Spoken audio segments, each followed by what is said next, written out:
I will talk about how can you disable out for delivery on your Shopify app. We'll go to figure out the solution or know how you can do that on your app. So all you have to do, just go down, click in this sign down here. So when you click on it, it's going to show for you a list like this. Then all you have to do now, you just click here on settings. So then it's going to take you to this list here. Then all you have to do, just go down here. When notifications show for you, then you click on it.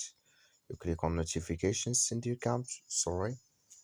So I'm go back. Then you click here on customer notifications. And you come to this list here. You just go down here.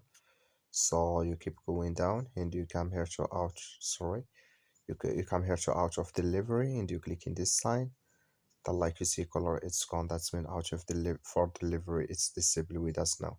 That's all you have to do. Thank you for watching. Don't forget to support us by liking and subscribe.